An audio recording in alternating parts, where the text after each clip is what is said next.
पहला पाठ प्रवक्ता ग्रंथ अध्याय 15 पद संख्या 16 से 21।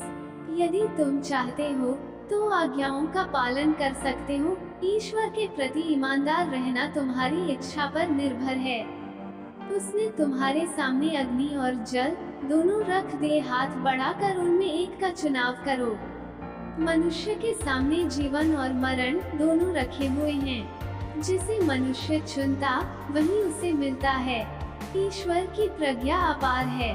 वह सर्वशक्तिमान और सर्वज्ञ है। वह अपने श्रद्धालु भक्तों की देखरेख करता है। मनुष्य जो भी करते हैं वह सब देखता रहता है। उसने न तो किसी को अधर्म करने का आदेश दिया और न किसी को पाप करने की छूट। सुसमाचार मत्ती अध्याय 5 पद संख्या 17 से 37। यह न समझो कि मैं संहिता अथवा नबियों के लेखों को रद्द करने आया हूँ। उन्हें रद्द करने नहीं बल्कि पूरा करने आया हूँ। मैं तुम लोगों से यह कहता हूँ, आकाश और पृथ्वी भले ही चल जाए, किंतु संहिता की एक मात्रा अथवा एक बिंदु भी पूरा हुए बिना नहीं चलेगा। इसलिए जो उन छोटी से छोटी आज्ञाओं में एक को भी भंग करता और दूसरों को ऐसा करना सिखाता है, वह स्वर्ग राज्य में छोटा समझा जाएगा। जो उनका पालन करता और उन्हें सिखाता है, वह स्वर्ग राज्य में बड़ा समझा जाएगा। मैं तुम लोगों से कहता हूँ, यदि तुम्हारी धार्मिकता शास्त्रियों और फरीसियों की धार्मिकता से गहरी नहीं हुई, तो तुम स्वर्ग राज्य में प्रवेश नहीं करोगे। तुम लोगों ने सुना है कि पूर्वजों से कहा गया है, हत्या मत करो। यदि कोई हत्या करे तो वह कचहरी में दंड के योग्य ठहराया जाएगा। परंतु मैं तुमसे यह कहता हूँ, जो अपने भाई पर क्रोध करता है वो कचहरी में दंड के योग्य ठहराया जाएगा। यदि वह अपने भाई से कहे, रे मूर्ख, तो वह महासभा में दंड के योग्य ठहराया जाएगा। और यदि वह कहे, रे नास्तिक, तो वह नरक की आग के योग्य ठहराया जाएगा।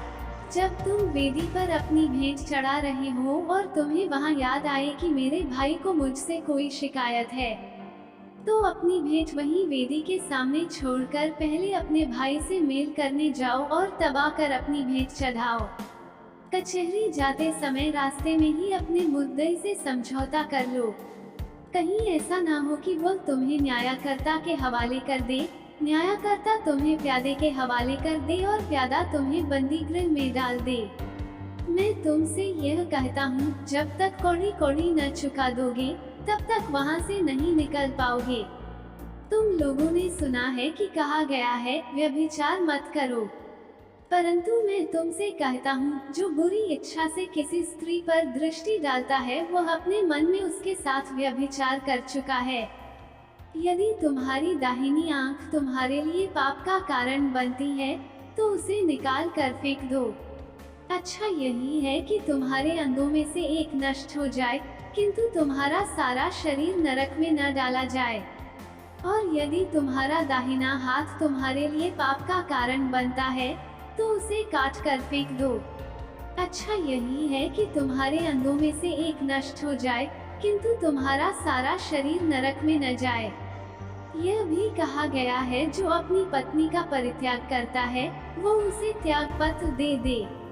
परंतु मैं तुमसे कहता हूँ, व्यभिचार को छोड़ किसी अन्य कारण से जो अपनी पत्नी का परित्याग करता है वो उससे व्यभिचार कराता है, और जो परित्यक्ता से विवाह करता है वो व्यभिचार करता है। तुम लोगों ने यह भी सुना है कि पूर्वजों से कहा गया है, झूठी शपथ मत खाओ, प्रभु के सामने खाई हुई शपथ पूरी करो। परंतु मैं तुमसे कहता हूँ, शपथ कभी नहीं खानी चाहिए, न तो स्वर्ग की, क्योंकि वह ईश्वर का सिंहासन है, न पृथ्वी की, क्योंकि वह उसका पावदान है, और न यरूशलेम की, क्योंकि वह राजाधिराज का नगर है, और न अपने सिर की, क्योंकि तुम इसका एक भी बाल सफेद या काला नहीं कर सकते। तुम्हारी बात इतनी हो हाँ कि हाँ, नहीं कि नहीं।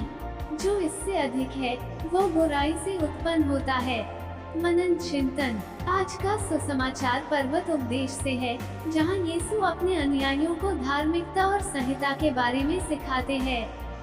इस अनुच्छेद में यीशु केवल संहिता के अक्षर के बजाय संहिता की भावना को पूरा करने के महत्व पर बल देते हैं। वे सिर्फ बाहरी आज्ञाकारिता के बजाय आंतरिक धार्मिकता के महत्व के बारे में भी सिखाते हैं।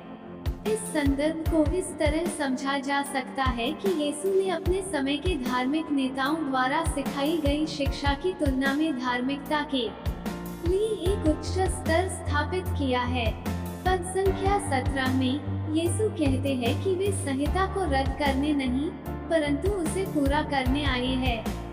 इसके बाद वह इस बात का उदाहरण देते हैं कि संहिता को कैसे समझा जाना चाहिए और इसे अधिक गहरे, अधिक सार्थक तरीके से लागू किया जाना चाहिए।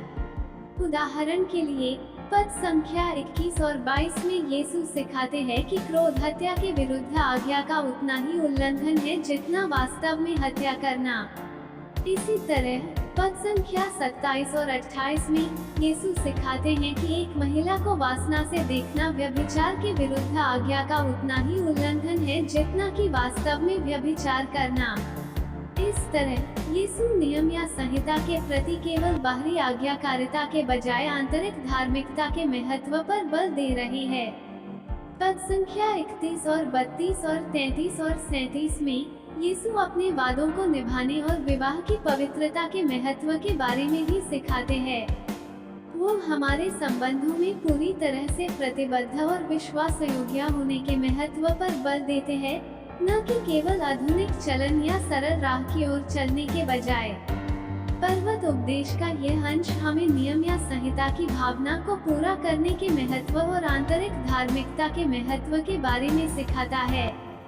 यह हमें याद दिलाता है कि सच्ची धार्मिकता केवल नियमों का पालन करने के बारे में नहीं है, बल्कि यीशु की शिक्षाओं का पालन करने के बारे में है जो संहिता की भावना के अनुरूप है।